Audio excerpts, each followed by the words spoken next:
Sebenarnya aku tadinya tidak percaya, mana mungkin orang yang sudah meninggal bisa hidup kembali. Insya Allah aku pernah ketemu sosok beliau. Tiba-tiba beliau muncul, berkomunikasi dengan beliau.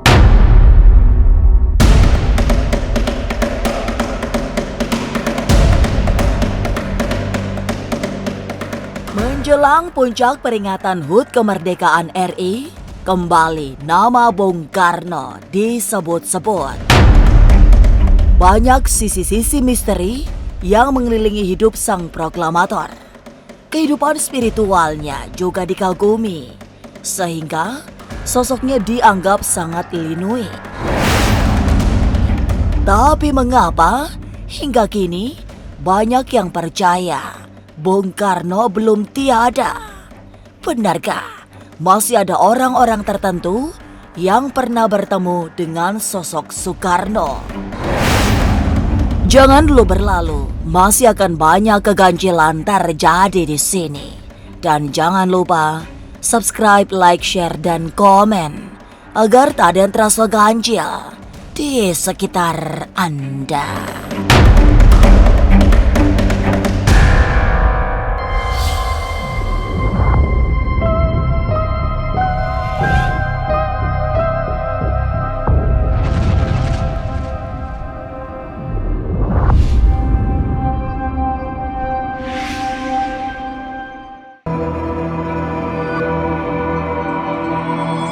Hari-hari ini, 4 hari sebelum peringatan HUT kemerdekaan Republik Indonesia, nama Soekarno kembali disebut.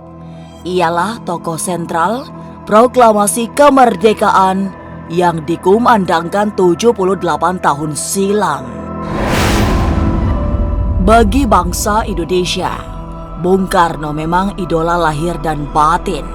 Ia bukan hanya tokoh bangsa, tapi sekaligus tokoh spiritual. Itu yang membuatnya dipercaya memiliki sisi-sisi mistik yang linui. Sementara orang bahkan menganggap Bung Karno masih hidup. Dan salah satu yang pernah bertemu Bung Karno meski secara gaib adalah Velin Ratu Ayu. Beberapa berita tentang kabar tersebut ya, sebenarnya aku tadinya tidak percaya.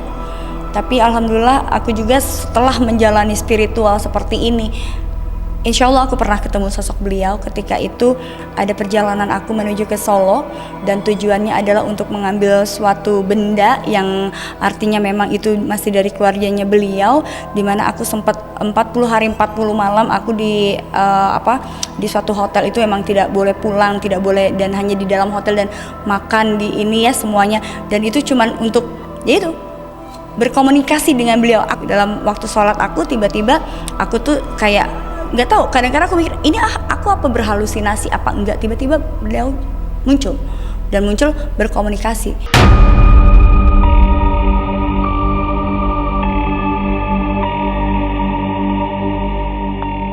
Tapi seperti apa sosok Bung Karno yang muncul dan menemui Velin secara gaib itu? Ternyata memang yang digambarkan selama ini tuh nggak jauh beda. Aku pikir siapa sih? Karena memang menurut aku mana mungkin orang yang sudah meninggal bisa hidup kembali. Ini sosok yang asli. Ternyata memang dia ada dan kita sempat ngobrol, dan itu tadi dia sempat nangis dan menceritakan tentang bagaimana perjalanan masa kepemimpinan dia sampai dengan saat ini yang dimana banyak perubahan khususnya untuk masyarakat di Indonesia ini.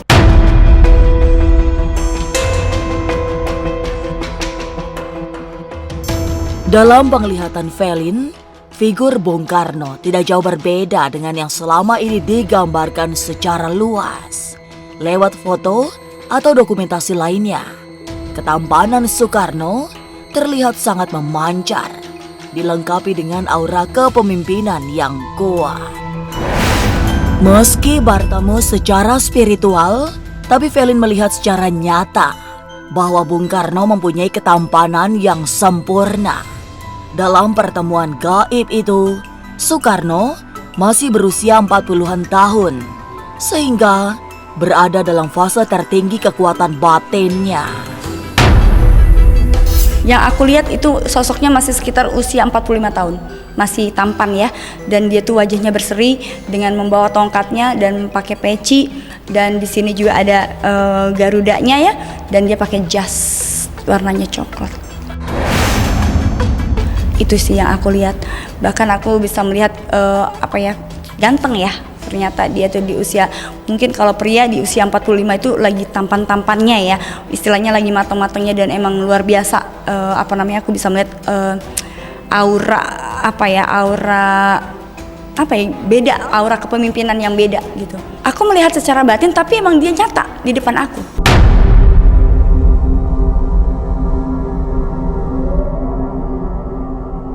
Bertemu dengan Bung Karno meski sebatas batin sangat disyukuri Velin, sebab tidak banyak orang yang bisa memiliki kesempatan serupa itu. Tapi benarkah hingga kini orang masih memburu tongkat Bung Karno?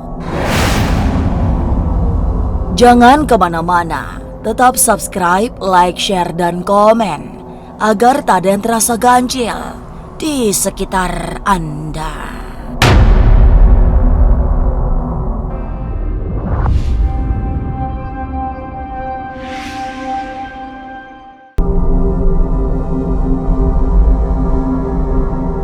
Pertemuan Velin dengan Soekarno terjadi secara gaib, antara ada dan tiada, tapi ia merasakannya secara nyata. Pertemuan itu tidak lama karena setelah beberapa saat sosok Bung Karno kembali menghilang. Caranya meninggalkan Velin juga sangat gaib, melangkah 3 kali kemudian lenyap seperti menembus tembok. Selesainya dia itu pergi jalan 3 langkah kemudian hilang. Jadi kayak tembus gitu, kayak menghilang di tembok. Karena emang posisinya kan aku lagi sholat ya, jadi menghilang di tembok gitu. Jadi kayak tembus di tembok.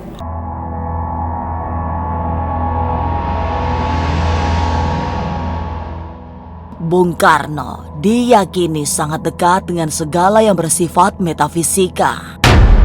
Sebagian malah ada yang percaya hingga kini Soekarno masih hidup. Tapi kisah mistis yang seperti tak pernah selesai didongengkan adalah tongkat sakti yang selalu berada dalam genggamannya. Konon, siapa yang mampu memiliki tongkat itu akan mendapat aura Soekarno hingga semua orang memburunya. Yang paling terkenal adalah dalam tongkat Soekarno-nya, di mana itu adalah diyakini bahwa kodam tersebut ketika seseorang pemimpin misalnya bisa punya tongkat tersebut, maka dia akan memimpin seperti layaknya seorang Soekarno. Dan itu juga sampai hari ini dicari oleh paranormal maupun para pemimpin yang lainnya. Dan keberadaan tongkat tersebut aku sudah tahu di mana, dan itu memang sangat tersembunyi dan tidak bisa dimiliki oleh sembarangan orang. Tongkat ini nanti akan berpindah tangan suatu hari nanti di abad aku nggak bisa sebutin juga bahwasanya itu yang disebut Satria Piningit ya.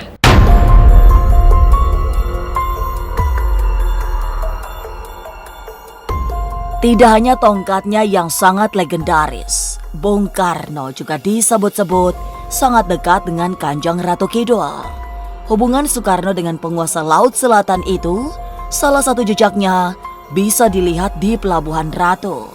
Tapi banyak orang yang meyakini Insinyur Soekarno tidak hanya dekat dengan penguasa Istana Laut Selatan, tapi juga dengan raja-raja besar di seluruh Nusantara. Terkait dengan hal spiritualnya, beliau memiliki erat sekali, kental sekali kaitannya dengan raja-raja kerajaan di Indonesia dan juga bahkan dengan Laut Selatan. Seorang pemimpin yang seperti itu memiliki suatu kekuatan spiritual bukan hanya dalam diri dia, tapi juga ada restu Tuhan di situ dan juga restu alam yang didukung oleh juga makhluk alam semesta ini. Karena disupport oleh alam dan juga ada beberapa dari leluhurnya beliau juga yang sangat kuat yang menempel di badan beliau, makanya dia bisa menjadi seorang besar.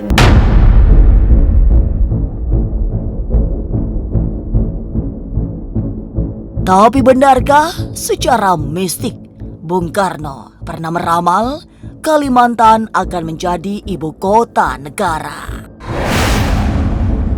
Jangan kemana-mana, tetap subscribe, like, share, dan komen agar tak ada yang terasa ganjil di sekitar Anda.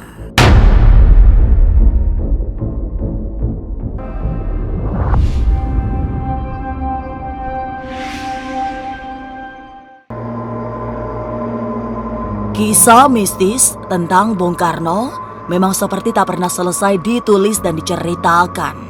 Sebagai orang Jawa, ia termasuk yang sangat dekat dengan mistik. Itu yang membuat sosoknya selalu dikaitkan dengan Kanjeng Ratu Kidul.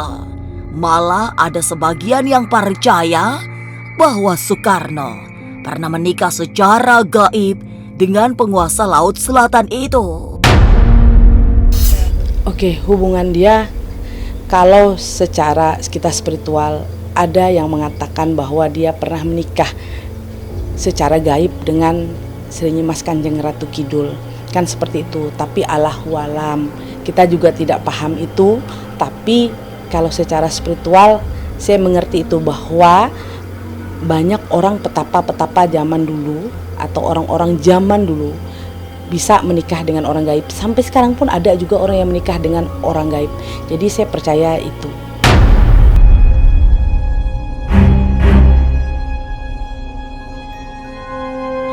Tapi begitulah, Bung Karno memang seorang spiritualis ulung. Pemikirannya selalu meloncat sangat jauh ke depan.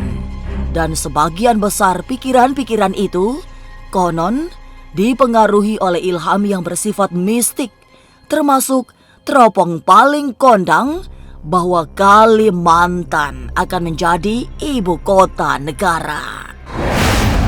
Zaman dulu Soekarno datang ke Kalimantan Tengah itu ketemu dengan Gubernur Cilikriwut. Setelah itu ada ketemu juga dengan Dogo, kakek datuk saya Dogon di Ginter. Ada juga ketemu dengan datuk saya juga Bue Itar Ilas, itu adalah basir upuk zaman dulu. Nah, jadi mereka pernah berjumpa dengan Soekarno dan Soekarno memberi penjelasan kepada mereka bahwa di Kalimantan nanti akan jadi ibu kota. Dia pernah bercerita itu, dan makanya di Kalimantan Tengah itu ada namanya Tugu Soekarno karena peletakan batu pertama ada di Kalimantan Tengah di depan kantor DPR RD Kalimantan Tengah.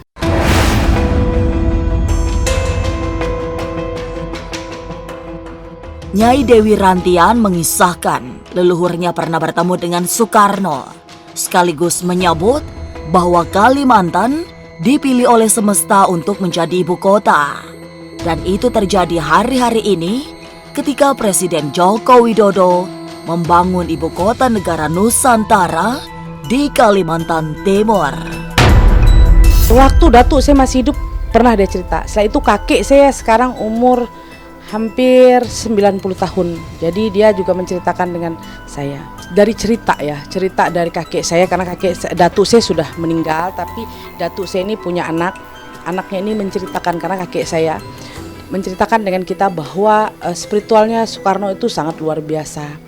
Dan dia bercerita bahwa Soekarno mendapat ilham bahwa akan pindah ibu kota itu ke Kalimantan. Itu ceritanya Soekarno dapat dari Presiden Soekarno ini dapat ilham dari semedinya. Itu ceritanya kita dengar dari kakek saya sendiri mendengar dari kakek saya. Ternyata sekarang kan Pulau Kalimantan akan dijadikan ibu kota, akan dijadikan kan seperti itu. Ternyata tempatnya di Kalimantan Timur.